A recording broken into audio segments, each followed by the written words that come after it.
कमीत कमी 5 मिनिटं. आचार्य शांतीसागर महाराज काय सांगितले, जर व्रत उपवास दान धर्म पूजा पाठ सगळं काही केलं याच्यानं तुम्हाला स्वर्गातलं सुख राज्याचं सुख सगळं काही मिळेल, पण मोक्ष नाही. मोक्ष हवा असेल तर कमीत कमी रोज 1 तास अर्धा तास 15 मिनिट 10 मिनिट कमीत कमी 5 मिनिट तरी आत्मचिंतन करा. आत्मचिंतन करा. आत्मचिंतन केल्यानं कर्म जरा होत आहे, मोक्ष मिळतो. आत्मचिंतन कसं करायचं, हे शरीर शुद्ध मान जहां देह अपनी नाही तहान आपण आठवले. जसं गाडी घेऊन येतात नाही तुम्ही, गाडी वेगळा आहे आणि गाडीतला ड्रायव्हर वेगळा आहे, तसं ही गाडी आहे आणि मी ड्रायव्हर आहे. आत मी ड्रायव्हर आहे, मी निघून गेलो तर गाडीचं पडणार आहे.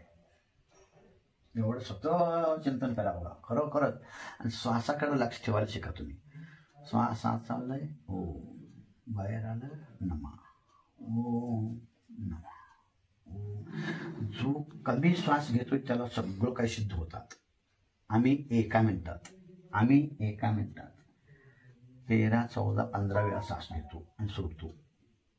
आणि तेच कमी करत कोण 10 मिनिटात 10 वेळा, एका मिनिटात 10 वेळा, कोणी एका मिनिटात 6 वेळा घेतला तर पशु पक्ष्याचं भाषा सुद्धा कळायला सुरू होते त्याला. होय, म्हणजे श्वास किती तुम्ही कमी घेणार आणि कमी सोडणार त्याच्यावरती सगळं काही आहे. म्हणून काल सांगितलं, श्वास आणि विश्वास. श्वास चांगला असेल शरीर रक्तानं चांगलं आहे, विश्वास चांगला असेल मन आणि चेतन चांगलं आहे. मनामध्ये विश्वास ठेवा, शरीरावरती श्वास ठेवा. श्वासाचं नाही बोलत. आणि जर श्वासाकडे लक्ष ठेवतो त्याला ध्यान फार लवकर लागते कधी पण. कारण तर जन्मल्यापासून मरेपर्यंत श्वासाला एक प्राण घेत सांगितले तो बघा. अग्नी काही, जल काही, वनस्पती काही आणि पृथ्वी काही यांना प्राण म्हटले नाही, वायूला प्राण म्हटले. वायू एक प्राण आहे, शक्ती आहे, ते वायू आम्हाला चालू आहे. अनंत सुद्धा श्वास घेतात बघा. ज्यांना अनंत शक्ती प्राप्त झालेली आहे, अनंत परमेष्ठी, ते सुद्धा श्वास घेतात, आहार घेत नाही. पृथ्वी जल अग्नी वनस्पती सगळं त्यांचं त्याग, पण वायू त्याग करू शकत नाही. वायू पाहिजे. वायू हीच आयु आहे. वायू हीच आयु आहे. वायू बंद आयु बंद. वायूवरती आयु आहे. वायू चांगलं घ्या बघा. पोट भरून हवा घ्यायचं, थांबायचं, हळू सोडायचं. पुऱ्या नसामध्ये ऑक्सिजन गेलं पाहिजे. असं जो श्वास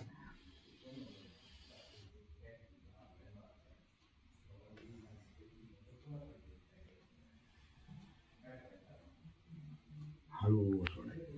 जेवढं तुम्ही श्वास आत घेऊन थांबून ठेवा आणि नंतर हळूहळू सोडा, तेवढं पुऱ्या शरीरातल्या नसामध्ये वायू जाते, ऑक्सिजन. तुम्हाला कोणता रोगच होणार. हां, श्वास करायला लक्ष वाटतं. मात्र ओ ओ ओ ओ अभ्यास करायला लागतो याला. बिना अभ्यासच होत नसते, आणि अभ्यास केल्यानं होते. हळूहळू हळूहळू मी सगळं लक्षात ठेवा. श्वासाकडे बरोबर आत्मचिंतन करायचं. काय चिंतन करायचं, मी इथं बसलेलो आहे चिंतन करायचं. माताजी आपण काय चिंतन करायचं, मी इथं तू झोपलेला आणि याने बसलेला बसून आम्हाला आता जीव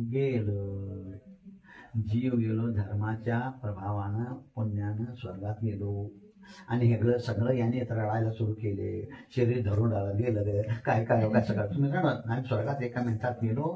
तिथं जाऊन 48 मिनिटात जवान झालो. बस तिथं स्वर्गातनं बघायचं अवधी ज्ञानानं. बघा कसं रडायला लागलं बघा. मी शरीर सोडून गेलोय आणि त्या शरीराला धरून रडायला लागलं. आणि मी तर स्वर्गातून बसलोय.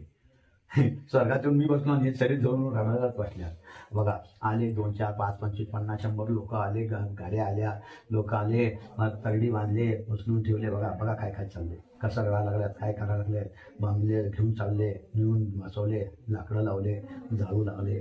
काय आम्ही अवधी ज्ञानानं बघायला लागलो. बघा असं स्वतःच चिंतन करत बसायचं. मी कुठं गेलो यांना माहित नाही. जे नौकत आहे ते शरीर इथं जाळा लागलं. माताजी गेली. अरे माताजी काही शरीराचं नाव होतं. माताजी आत्मा काही माताजी आहे का? आत्मा माताजी नाही, महाराजी नाही, कोण अरंत नाही, आचार्य नाही, उपाध्याय नाही, श्रावक नाही, श्राविक नाही, कोणी नाही. आत्मा मात्र एक शुद्ध आत्मा आहे आणि तो मी आहे. आणि तुम्ही मोठ्या स्वर्गाला गेलो आणि इथं खाली रडत बसले येडी. काही आश्चर्याचं म्हटलं कसं जे इथं जन्म ना इथंच नाच होणार.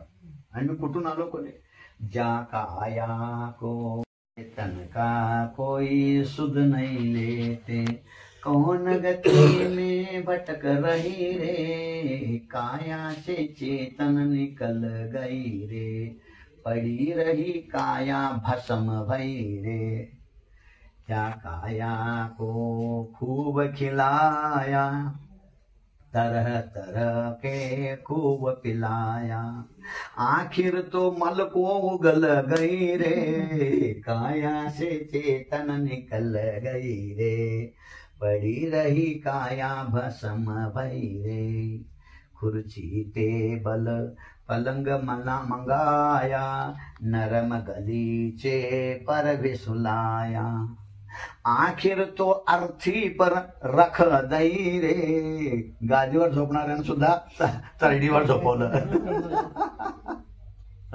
तिथं टोचतंय गादीवरती केस एक मोहरीचं दाना टोचत होतं आणि त्या आरती काढव्यावर झोपलं सांगतो वरलूट बनवल्या. काय आश्चर्याची गोष्ट आहे. आणि ज्या मुलांच्यासाठी तुम्ही बाग लावला तोच मोठा मुलगा तुम्हाला शेवटी आग लावला. हाय हाय काय संसार आहे बघा.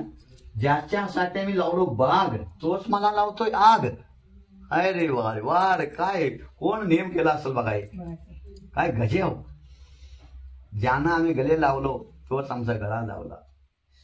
काय रे संसार श्री म्हणून फार मोठी कविता लिहिलोय मी ती. फार विचित्र आहे संसार. मग असल्या संसारापासून दूर कवी होईल. मग जन्म मरणापासून मुक्त व्हायचं बघा. हा हे लक्ष्य आमचा उद्देश कसं आहे मोक्ष. आता तुमचं मोक्ष लक्ष काय आहे. सिद्ध व्हायचं.